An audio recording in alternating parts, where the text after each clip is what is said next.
Hi friend, আমি আবার এসে গেছি একটা নতুন ভিডিও নিয়ে। তো এখানে এই ভিডিওটা হচ্ছে এবারে আমার দুর্গাপুজো জার্নি স্টার্ট হয়ে গেল 2025-এর। তো আজকে পঞ্চমীর দিনই আমরা প্রথমেই চলে এলাম গোপাল মাঠ। তো আজকে আমি অফিস থেকে এসেই দেবশ্রী আর অরিনকে বললাম চলো দেখে নিই, কারণ এই বছর অনেক ঠাকুর দেখার আছে। তো সেই হিসেবে আমাদের প্রিপারেশন ছিল আগের থেকেই। তো আমরা পঞ্চমীর দিনই বেরিয়ে গেলাম। তো যথারীতি দেবশ্রী আর অরিন আসছে। আর আজকে আমরা স্কুটি নিয়ে এসেছি প্রথম দিন, কারণ এখানে বড় গাড়িটা রাখা খুব অসুবিধা হচ্ছিল, আর রাস্তায় প্রচণ্ড গর্ত ছিল গোপাল মাঠের, মানে মেন গেট থেকে ঢোকার। তো এই দেখো সেই মন্দিরটা বানিয়েছে গোপাল মাঠে। তো এটা প্যান্ডেলটা একটা মন্দিরের রূপ দিয়েছে, আর লাইটিংয়ের কাজ মানে খুবই সুন্দর ছিল। তোমরা দেখতেই পাচ্ছ যে কি সুন্দর লাইটিংয়ের কাজ। আর এখানে যে মন্দিরটাতে যে থিমটা তুলে ধরা হয়েছে সেটা রামায়ণ, মহাভারত এইসবেরই বিষয়বস্তু, মানে শ্রীকৃষ্ণের টোটাল জীবনীটাকে তুলে ধরা হয়েছে। তো আমরা প্যান্ডেলের মধ্যে প্রবেশ করে গেলাম, আর প্রবেশ করতেই আমাদের মা দুর্গার এই বছর 2025-এর প্রথম দেখা মিলল। তো মা দুর্গাকে প্রণাম জানিয়ে এই বছরের দুর্গাপুজোর যাত্রা আমরা শুরু করলাম।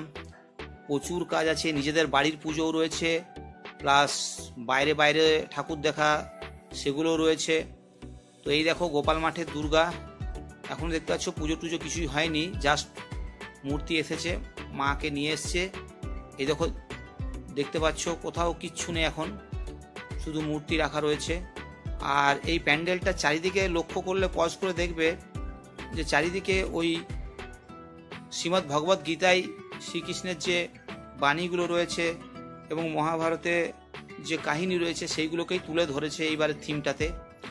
আর এই দেখো যে যুদ্ধ হচ্ছিল কুরুক্ষেত্রের, সেটারও থিম এখানে রয়েছে। শ্রীকৃষ্ণ যশোদাকে যে জ্বালাচ্ছিল ননি চুরি করে, তার থিম তুলে ধরেছে। রাধা কৃষ্ণের সঙ্গেও রয়েছে, তো রাধা কৃষ্ণের প্রেম লীলা সেটাও দেখাচ্ছে।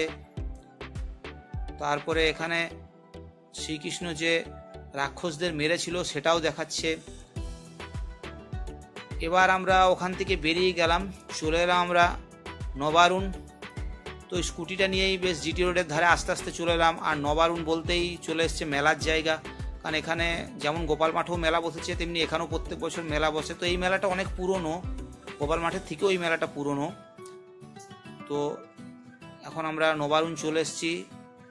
দু সাইডে আমাদের উখড়া ঝুলন মেলার মতন মেলা বসে গেছে। আর এত ভিড় যে পার্কিং পাওয়া মুশকিল, আবার পার্কিং পেলেও সে পার্কিং তাকে আবার পয়সা দেওয়া, মানে 100-200 টাকার নোট দিলে মুশকিল, তাকে 20 টাকাই দিতে হবে, সেই রকম পার্কিং এখানে। তার মানে তোমরা যখন আসবে খুচরো পয়সাই নিয়ে আসতে হবে। তো যাই হোক, আমাদের কোনো রকম পার্কিং হয়ে গেছে। আর এই বছর তো 5 মাস ধরে জলই চলছে, মে মাস থেকে জল শুরু হয়েছে।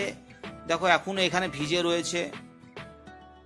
তো যাই হোক, মা দুর্গার কৃপায় যেন নেক্সট 4-5 দিন যেন জল না পড়ে, কিন্তু সাইক্লোনের তো পূর্বাভাস রয়েছে। তো যাই হোক, চলো এবার আমরা মণ্ডপের ভিতরের দিকে যাই। কি সুন্দর বানিয়েছে দেখো, একটা গোল একটা ডোম টাইপের করেছে, তার উপর এই দেখো কলস বসানো আছে, আর সামনে একটা মূর্তি রয়েছে। তো এটাই এখানকার থিম, খুব সুন্দর করেছে। আমরা এবার ভিতর দিকে ঢুকে যাচ্ছি। তো এর ভিতরটাও চলো তোমাদেরকে দেখাচ্ছি, খুবই সুন্দর। যখন বাইরে এত সুন্দর, আর নবারুণ, অগ্রণী, মার্কুনি এগুলো তো দুর্গাপুরের মানে ওয়ান অফ দ্য বেস্ট পুজো মণ্ডপ, তাই এদের বলার নেই। দেখতেই পাচ্ছ ভিতরের অন্দরসজ্জা কি সুন্দর। আর দেখো যে ডোমটা বাইরের থেকে দেখাচ্ছিল তার ভিতরটাই কি সুন্দর লাগছে, তেমনি লাইটিংয়ের কাজ। মানে কত দিন ধরে যে করেছে এটা, কমসে কম 3 মাস তো হবেই। আর আমি এদিক দিয়ে যখন পেরিয়ে যাই তখনই দেখছিলাম যে ও যখন রাখি পূর্ণিমা ছিল তখনই আমি দেখছিলাম এদের বাস টাস লেগে গেছে, হচ্ছিল প্যান্ডেল। আর এই দেখো মা দুর্গা, তো মা দুর্গার মূর্তিটাও খুব সুন্দর। পুজো এখনো কিছুই হয়নি, যেহেতু আজকে পঞ্চমী। তো এখন এবার আমরা চলে যাচ্ছি অগ্রণী। এই যে অগ্রণীর গলিতে ঢুকে গেছি। তো এদের আবার গত 3-4 বছর হয়ে গেল অগ্রণীর এই যে গলিটাতে আগে হতো, তো এখন এরা এখানটাতে একটা মানে ম্যারেজ হল বানিয়ে দিয়েছে ওই জমিটাতে, আর ক্লাবটাও রেখেছে ওখানেই, যেটা মনে হয় ভাড়া টাড়া দেয় ওরা।